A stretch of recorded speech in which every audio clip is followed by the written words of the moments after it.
Right.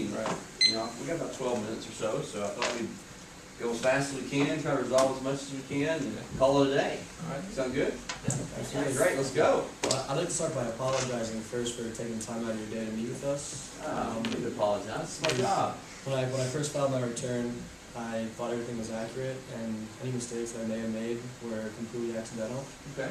And so I've hired a team of tax professionals to help me out. And Well, you hired a great firm, obviously. Yeah, Right. and hopefully we can resolve it this afternoon. Great, thank you. Well, we'd like to dive right into it. Sounds great. We want to start off with the contribution weight for us. Yeah. We realized that the correct reporting was not done. We were Is this on the painting? Yeah, the Yes. painting, Oh. exactly. It's a big number. It was a big number, but the good news is that we feel that it should qualify as a charitable Okay, contribution. tell me why. Well, Jackson, why don't you take us through the Great. code Okay. and- Yes, well, first of all, I did bring, the sales agreement that Chris signed with who he purchased it from back in 2009. Okay. But we do feel like it should be qualified. I mean, he did donate it to Wake Forest, and it was, Wake Forest is a school in North Carolina, right? Yeah, Okay. so it does That's where you went qualify. to school, Mr. Paul? I did. Very kind of you to donate that back. so under section 170, it does, the educational institution, it does qualify as. Do you know what they're using it for? Did they sell it? What are they? They're supposed to be hanging up in Lake Chapel, that's what Okay. I've been told. For all Here's students to enjoy, huh? Here's the receipt from them. Oh, the Getting president painted, actually. Mr. Yeah. Patsy. And that's the same Acknowledged. agreement Right? when he purchased it back in 2009. Obviously. Because we realized that it was really an arbitrary number on his return, you didn't. Well, arbitrary is not very good for taxes. No, it's really not, but then that's proof that the painting does exist. In fact, Yeah. Paul did, Chris, Okay. he did buy it. Yeah. Yeah. And we also have, an appraisal that was done in 2012 that does show that it did Oh, appreciate in it'd be- value as well. It'd be nice to see that. Yes, there None of is that a stuff was on the tax return at all. It was Yes. a big number. Right. And we do realize that it should have been, a Form 8283 should have been attached with the form as well as that appraisal. And we do have that form as well. So we feel like we have two pretty hard numbers, the purchase price in '09 and the legitimate appraisal in 2012. Well, the appraisal is done before you file the tax return. That's clearly important. And yet, I didn't know you had an appraisal earlier. If you hadn't had that, it means you clearly couldn't make a deduction, so that's important. Right. 8283, the form that's required to be filed. Yeah, Why did you not we file it, Mr. Paul? It's kind of a requirement to get to the deduction. I just overlooked it, just didn't know I filed the form with it. So there's willful neglect. I mean, This is an honest mistake. Possibly should have hired us to do this Beforehand, taxes. yeah. Okay. But you have the 8283 now, you? Yes. We're proposing, if we may, to possibly submit an amended return, attach the correct form, and possibly agree on a fair value for 2011. What do you think that should be? Well, we feel like we can support that from '09 to 2012 that the value did appreciate. We feel like you probably would have some concerns with going with 500,000, which was the market value in 2011, what the Museum of American Art wanted to pay for it. So someone wanted to buy it for that amount? Yeah, the Yes. museum. We're not give you that start, is that?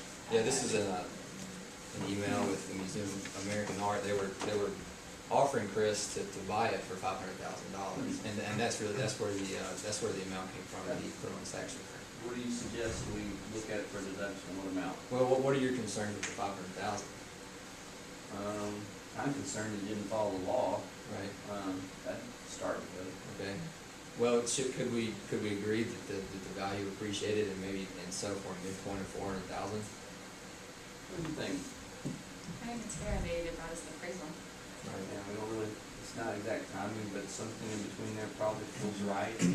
We do have the leeway to grant some leniency on the 8283. You seem like a nice guy, Mr. Paul, so I think we'll allow that. Yeah. Ultimately, he was trying to be charitable, and we want to I encourage. always appreciate that. Encourage We wanna charity. encourage that. Of course. All right, what else we got? Next, we have the bond. Why don't you go ahead, Chad? Yeah, now we would like to talk about the bond interest issues. Yeah, We agree with your claim that the U.S. Treasury bonds are not tax exempt. I've done this for 18 years. Nothing. Yeah, exactly. All right. But we do feel like we had some accurate and supportable evidence that substantiates our positions on the two other bond interests. And here, first, I would like to present you with a confirmation from the money management firm that verifies that the bonds actually do exist. Okay. And you see the amounts listed right there. Now I would like to Great. talk about the American Samoa bond, where the interest was $120,000. Okay. Section 103 Okay. states that gross income does not include interest on any state or local bond, and then in section C, it defines state as something that includes a possession of the United States, which American Samoa is a possession of the United States in the South Pacific I Ocean. forgot about that rule. That seems pretty reasonable. Let's move on. Okay. And then next I would like to talk about the Wake Forest Baptist Medical Center bond. First of all, I'd like to establish that it is indeed a non-profit organization. In section 501, and part C, section 3, and it kind of lists the qualifications for a hospital. And then I pulled this off of their internet website that further verifies that they are indeed a 501c3. Right down there at the bottom. That was really missing. You never know until you have the actual Exactly. documentation, so that's great. Awesome. And then, so I mean, for the bond interest, I guess we feel like that information that we obtained kind of backs up the fact that. Informational need, Spencer? All right, let's move on. All right, good deal. We'd like to go next to the bad debt that Chris loaned To his cousin. to his cousin, right? Okay.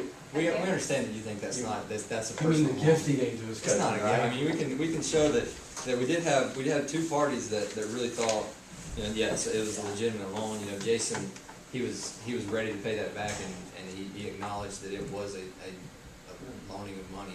Okay. Why don't you go ahead, Kelly, and support that we think is a business It's a loan. loan. And Chris's full intent was for this to be a business loan, as he considers it an investment.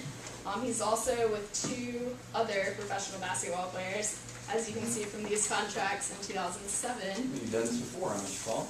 Yes. Can you do it again? Absolutely. Good investment opportunity to invest in some players that I think are.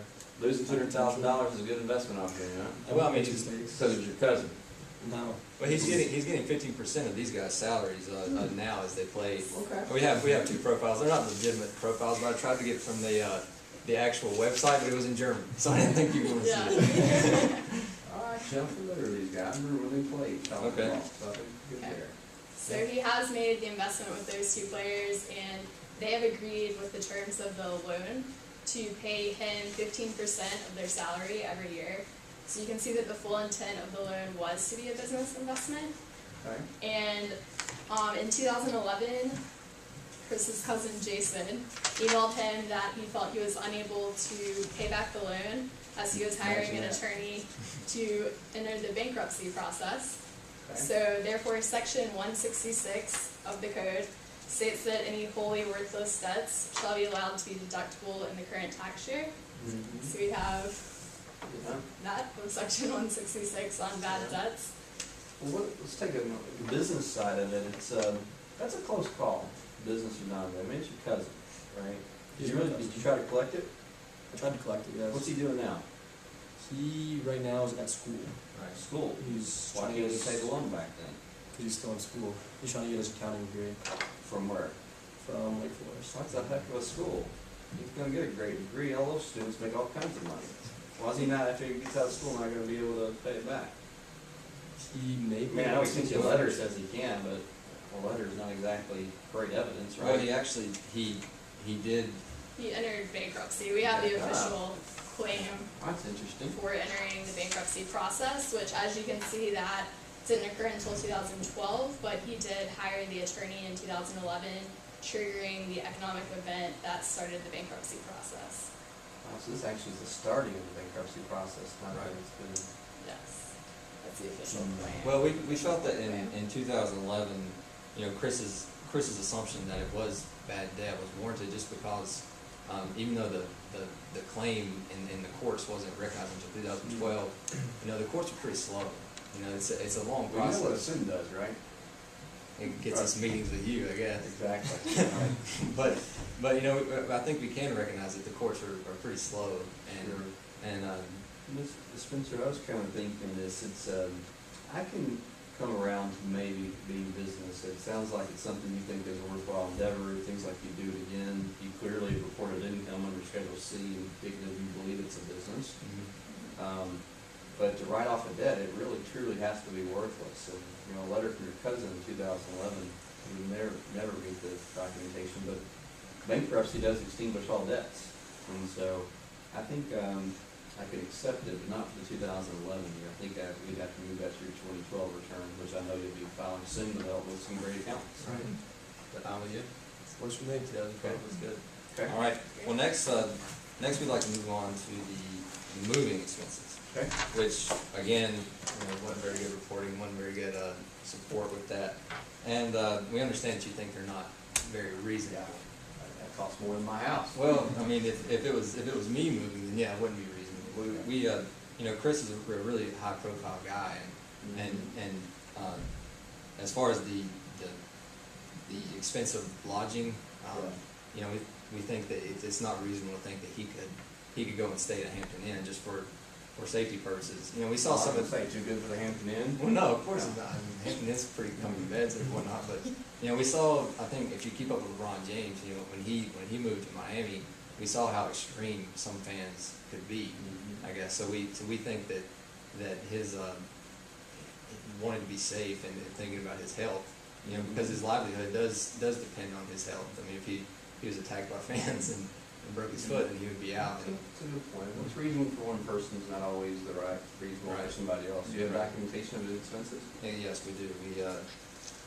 We understand that he did not submit the Form 3903 as it should There's a lot of have. forms that have been submitted. Yeah. Just a minor detail. And we have invoices that he did in fact pay for these expenses. And we understand that some of the expenses. Did he not get reimbursed? I mean, everybody gets reimbursed. You would think from so. the employer. You would think so, but I haven't seen well, anybody getting reimbursed. he got triple his salary that he was getting with the Hornets. Oh man. I was getting ready to